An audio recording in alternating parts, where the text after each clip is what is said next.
নমস্কার বন্ধুরা, কেমন আছো সবাই? আশা করছি তোমরা সবাই ভালো আছো। আমরাও ভালো আছি।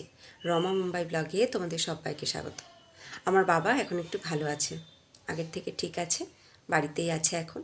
আমি গতকালকে সন্ধ্যাবেলায় এসেছি শ্বশুরবাড়ি থেকে আমার বাপের বাড়িতে, অশোকনগর।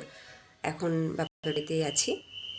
আর লক্ষ্মী পুজোর ভিডিওটা তোমাদের সাথে শেয়ার করা হয়নি, কারণ সত্যি কথা বলতে শ্বশুরবাড়িতে একদম সময় করে উঠতে পারছিলাম না যে ভিডিওটা আমি এডিট করব এবং পোস্ট করব, তোমাদের সাথে শেয়ার করব, সময় হচ্ছিল না।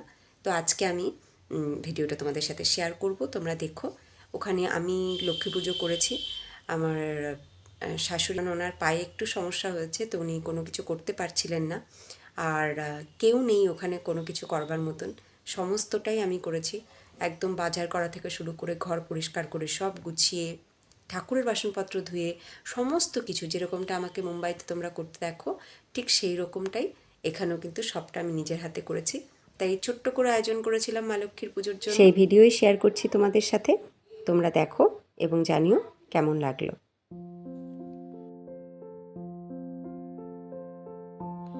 আমার শ্বশুরবাড়িতে নিয়ম আছে, পুজোয় বসবার আগে, মানে পুজোর সব গোছগাছ হয়ে যাবে, তারপরে যখন ফাইনালি পুজোয় বসা হবে, সে পুজোয় বসবার আগে ভাত এবং 5 রকমের ভাজা এটা করে রেখে দিতে হয়। মানে এটাকে মাকে দিতে হবে বা ভোগে দিতে হবে তা নয়, এই রান্নাটা করে রান্নাঘরেই রেখে দিতে হবে, ভাত এবং 5 রকমের ভাজা।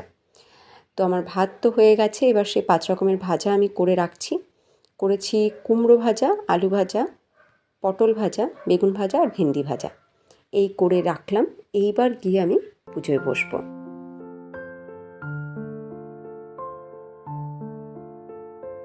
লক্ষ্মী পুজো সব গোছানো হয়ে গেছে, এবার আমি ফাইনালি পুজো শুরু করব। তো আমার অন্য যে সমস্ত ঠাকুর রয়েছে সিংহাসনে, সেই সমস্ত ঠাকুরের পুজোও তো করতে হবে। তো প্রথমে আমি শিবলিঙ্গে জল দিচ্ছি। এই শিবলিঙ্গ দেখো, অনেক বড় শিবলিঙ্গ। এই শিবলিঙ্গ আমার বর যখন চাকরি পায় প্রথম, ওর চাকরি পাওয়ার পরে এই শিবলিঙ্গ তৈরি করা হয়েছিল অর্ডার দিয়ে।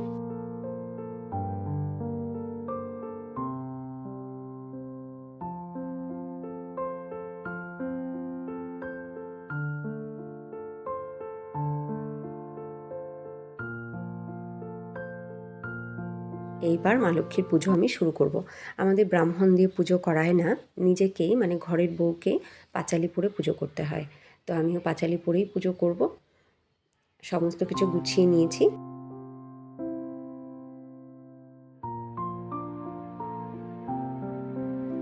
আমার শ্বশুরবাড়িতে শুধুমাত্র আমার শ্বশুরমশাই এবং শাশুড়ি মা, আর কেউ নেই। তো এই পুজো পার্বণের সময় যদি ঘরে লোকজন থাকে তাহলে ভালো লাগে, বেশ একটা হই হুল্লোড় হয়, আনন্দ হয়, ভালো লাগে। কিন্তু এখন এই মুহূর্তে আমাদের ঘরে আর কেউ নেই, শুধু একমাত্র শাশুড়ি মা রয়েছেন, উনি নিচে রয়েছেন, আর আমরা রয়েছি 3 তলায়। এই 3 তলায় আমাদের ঠাকুর ঘর, মানে 2nd ফ্লোরে। আর আমার শাশুড়ি মার একটু পায়ে সমস্যা বলে উনি উপরে উঠতে পারছেন না, উনি নিচে রয়েছেন। তো এখন পুজোর জোগাড় করছি আমি আর আমার ছেলে, সবটাই হয়ে গেছে। আমার ছেলে বলছে, মাম্মা আমাকে কিছু একটা করতে দাও। তা আমি বলছি, দাঁড়া তুই তাহলে মিষ্টিটা গোছা। ও এখন সেই মিষ্টিটাকে প্লেটে সাজালো।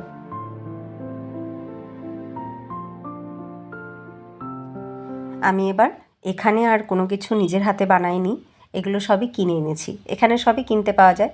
গত বছর তোমরা দেখেছো আমি মুম্বাইতে যখন লক্ষ্মী পুজো করেছিলাম, সমস্ত কিছু নিজে বানিয়েছিলাম, খই জড়ানো থেকে নাড়ু বানানো, তারপরে তোমার লুচি, সুজি, পায়েস, সমস্ত কিছুই আয়োজন করেছিলাম গত বছর মুম্বাইতে।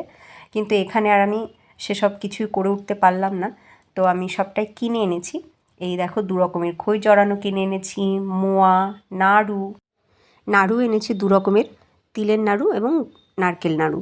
নারকেল নাড়ুটা আবার 2 রকমের, একটা হচ্ছে কি বড় সাইজের আর একটা ছোট সাইজের।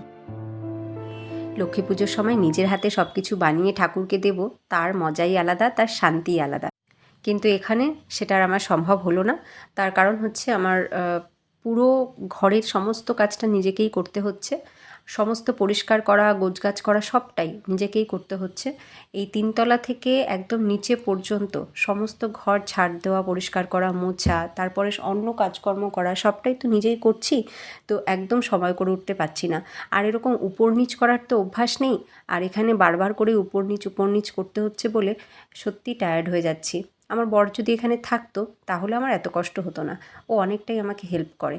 কিন্তু ও যেহেতু এখানে নেই, তো একাই সবটা করতে গিয়ে আমি হাঁপিয়ে উঠছি। তাই আমি আর সাহস করিনি যে নিজের হাতে কিছু বানাই। থাক, মা হয়তো বুঝবে, যা দিচ্ছি তাই হয়তো মা সাদরে গ্রহণ করবে।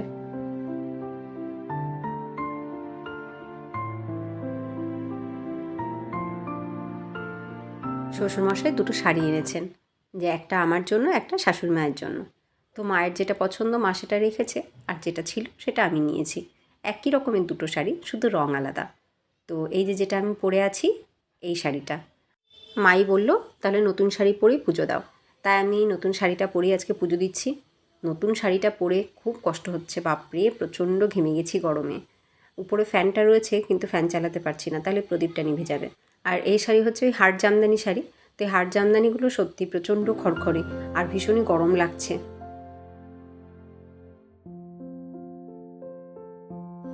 সব ফল দিয়ে, তারপরে মিষ্টি দিয়ে, নাড়ু ঠাড়ু দিয়ে থালাটা একদম ভরে গেল। প্লেটটা খুব ছোট হয়ে গেছে নৈবেদ্য সাজানোর জন্য, আর একটু বড় একটা প্লেটের দরকার ছিল। যাই হোক, পুজোর জোগাড় এবার সম্পূর্ণ হয়ে গেছে। এবার আমি ঘট পাচ্ছি।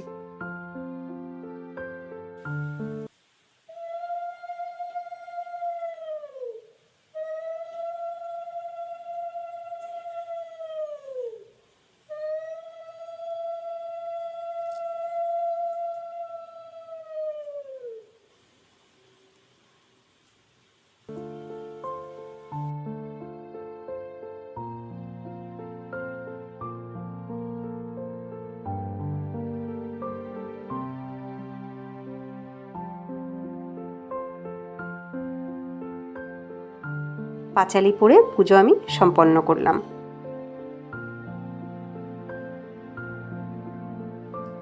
এই যে মা লক্ষ্মী দেখছো, এই মা লক্ষ্মী আমি আমার বিয়েতে গিফট পেয়েছিলাম। বেশ ভালো বড় মা লক্ষ্মী, এই সিংহাসন সমেতই আমি উপহার পেয়েছিলাম। আমার বিয়ের পরে প্রথম লক্ষ্মী পুজোতে, মানে কোজাগরি লক্ষ্মী পুজোতে এই মা লক্ষ্মী প্রতিষ্ঠা করা হয়েছিল। আর আমি গোপাল ঠাকুরও গিফটে পেয়েছিলাম। সেই গোপাল ঠাকুরও কিন্তু এই বাড়িতেই প্রতিষ্ঠা হয়েছে এবং এখানেই থাকে।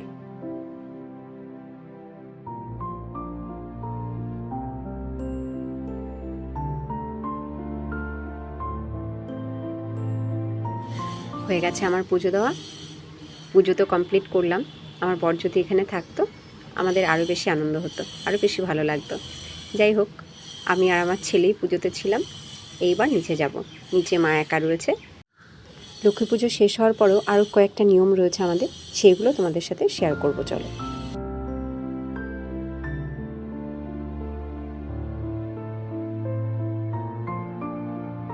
আমার শ্বশুরবাড়িতে বলে কোজাগরি লক্ষ্মী পুজোটা হচ্ছে লক্ষ্মী এবং নারায়ণের বিয়ের দিন।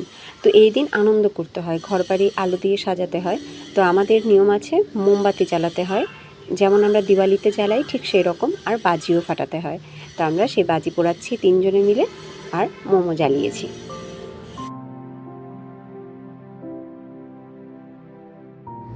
পুজোতে তো এখন আর বাড়িতে আসাই হয় না। সেই 2019 সালে লাস্ট এসেছিলাম বাড়িতে। তারপরে ছেলের স্কুলে যখনই ভর্তি হয়ে গেল, তারপর থেকে আর বাড়িতে আসা হয়নি পুজোর সময়। এই সময়টা ওদের পরীক্ষা থাকে বলে।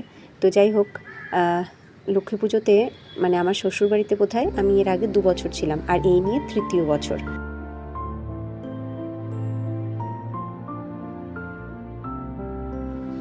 এই যে আমার শাশুড়ি মা, এই দুটো শাড়ি শ্বশুরমশাই এনেছিলেন। তো মায়ের ওই শাড়িটা পছন্দ হয়েছে, মা ওইটা নিয়েছে।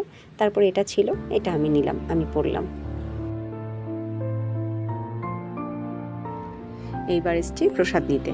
তো প্রসাদটা মাখছি, চাল কলাটা মাখছি, মেখে একসাথে প্রসাদ গুছিয়ে নিয়ে তিনজনের জন্য তারপরে নিচে যাব। তিনজনে মিলে একসাথে প্রসাদ খাবো। আমার শ্বশুরমশাই তো এই সময় বাড়িতে থাকেন না, উনি অ্যাকচুয়ালি সকালবেলা বেরিয়ে যান আর সেই রাত্রে আসেন। রাত্রে দোকান বন্ধ করে তারপরে, আমাদের তো গার্মেন্টসের ব্যবসা, সারাদিন শ্বশুরমশাই বাড়িতে থাকেন না। তো ওনার জন্য প্রসাদ একটুখানি গুছিয়ে রেখে দেবো টিফিন বক্সে করে ঢেকে। মার পায়ে একটু সমস্যা হয়েছে বলে মা সিঁড়ি ভেঙে উপরে উঠতে পারছে না। তো মাকেও ভিডিও তুলে এনে, ফটো তুলে এনে দেখিয়েছি ঠাকুরঘর। এই বছরের দুর্গাপুজো, এই বছরের লক্ষ্মী পুজো অন্যরকমভাবেই কাটলো, যেটা আমি ভাবিও নি এরকম হতে পারে কিছু। তো যাই হোক, যেমনটা ভগবান চেয়েছেন তেমনটাই হয়েছে। আমার বাবাও এখন একটু ভালো আছে।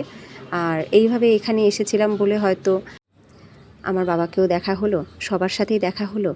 আর আমার শ্বশুরবাড়িতে লক্ষ্মী পুজোটা হলো, নইলে মায়ের পায়ে প্রবলেম আছে বলে মা হয়তো উপরে উঠতো না, আর হয়তো লক্ষ্মী পুজোটা হতো না। যাই হোক, ভিডিওটা আমি এখানেই এন্ড করি। তোমাদের কেমন লাগলো অবশ্যই জানিও। আবার দেখা হবে নেক্সট ভিডিওতে। সবাই ভালো থেকো, টাটা।